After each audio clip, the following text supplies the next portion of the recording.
Seni eng buyuk kuching, eng buyuk quvvating nimada? Irodangdami? Qat'iyatligingdami? Nimada? Eng buyuk kuching ta'sirlanmaslikda. Shunaqa insonlar bor, xavf bo'layotgan joyda eng o'rtada turib ham toshdek turadi. Xiyonat qilsa kulib ketaveradi, tuhmat qilsa parvo qilmaydi, orqasidan gapirsa eshitmaydi ham. Ayrim odamlar bor, agar bitta yomon xabarni eshitsa yiqiladi. Birgina nigoh bilan rahbarini bitta jumlasi bilan kunlab uxlamaydi. Bu nima bu? Farqi nimada? Bu tarbiyadanmi, xulqdanmi, genetikadanmi? Yo'q, bular hech qaysi emas. Bu yerda yashiringan sir shuki, aslida inson ilm olib, o'zini anglaganda mana shu narsalarni farqiga bora oladi. Hadislarda mo'minga oynadir deyilgan. Demak, har bitta inson bizni hayotimizga kirib kelib, bizga nisbatan qanaqadir yomonlik qilsa, demak, u bizga o'zimizga oyna bo'lib, ichki holatimizni ko'rsatyapti. Ya'ni toqat qila olmayotgan xudbin do'stingiz balki sizni yillar davomida bostirib kelgan o'zingizni birinchi o'rinda ko'rish istagingiz bo'ladi.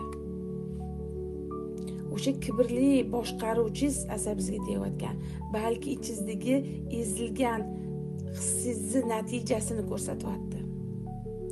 O'sha sizni aldab ketgan tanishingiz ham sizni qachondir qilgan yolg'onchiligingizni ko'rsatib beryapti. Har bir bizga ta'sir qiluvchi narsa bizni ichimizda bor bo'lgan narsa orqali ta'sirlanadi. O'q doim ichkaridan otiladi, unutmang.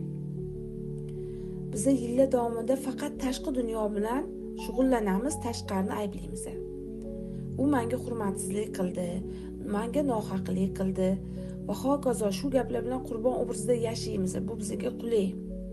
Lekin dushman tashqarida emas, dushman ichkaridaligini bilmaymiz. Uni ko'rish istamaymiz. Agar kimdir seni asabiylashtirsa, demak, seni ustingda o'sha odamning hukmi bor. Bu degani o'sha kuchni unga sen o'zing beryapsan. O'zingga bo'lgan ishonching kam, u seni boshqarishiga yo'l berib qo'yapsan. Agar sen irodali bo'lsang, o'zing turib bera olsang, hech kim senga hech qanaqa ta'sir ko'rsata olmaydi. Hamma men kimman degan savolni tashqaridan qidiradi. Aslida tashqarida emas.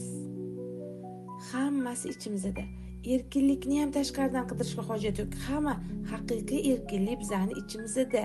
Ya'ni tashqaridan kelayotgan zararli so'zlarni, zararli munosabatlarni qabul qilmasdan, yo'q, bular meniki emas deb turib bera olish. Shunchaki o'shanaqa munosabatlarga nisbatan, yo'q, men bunga loyiq emasman, men bundan yaxshisiga loyiqman deb o'zida qat'iy ichkarida ishonch bo'lishi. Haqorat sen qabul qilguningcha egasini qo'lida portlaydigan bombadir. Qo'y, portlaversin, o'sha egasini qo'lida portlab ketsin. Kim bo'lishi tanlagan bo'lsak, ertami, kechmi o'shanga aylanamiz. Aslida o'tmishimiz, bizni o'tmishimizdagi og'riqlarimiz, bular hammasi shunchaki xotiralar, ma'lumotlar. Bu bizni taqdirimiz emas. Biz uni taqdirimizga qachonki ularni ko'tarib yursak, ularni qabul qilsak, ularni unuta olmasak, ularni qayta his qilsak, taqdirimizga aylantiramiz.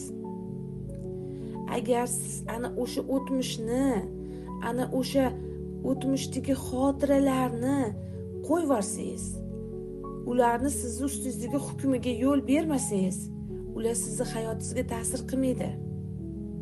Kimdir sizni omadsiz degan bo'lsa, bu uni shunchaki dunyoqarashi. u sizni haqingizda emas. O'qituvchingiz sizni iqtidorsizsan degan bo'lsa, bu uni shunchaki fahm farosati, uni fahmini chegarasi, sizniki emas. Sizga kech qoldingiz deyotganlar, bu ularni vaqt soati, sizni soatingiz emas. Tashqarida urush hech qachon tugamaydi. Odamlar har doim gapiraveradi. Odamlar har doim tanqid qilaveradi. Odamlar har doim hukm qilaveradi, nohaqlik qilaveradi. Bu vaziyat o'zgarmaydi. Lekin o'zgarish mumkin bo'lgan asosiy narsa bu bizamiz. Ichkaridagi mustahkamligimiz, ichkaridagi o'zimizga bo'lgan ishonchimiz, ichkaridagi o'zimizga bo'lgan hurmatimiz. Ichkarida yo'q, men bundan yaxshirog'iga loyiqman. Men erisha olaman. Meni qo'limdan keladi. Men munosibman degan ichki ishonchimiz. Mana shu narsa hamma narsani hal qiladi. Shunaqa ekan azizlar, tashqaridan sizni top-tap tashlashlariga, tashqaridan kirib sizni hayotingizni buzib tashlashlariga yo'l bermang. O'zingizni kimligingizni anglang. Ichkaridan mustahkam bo'ling.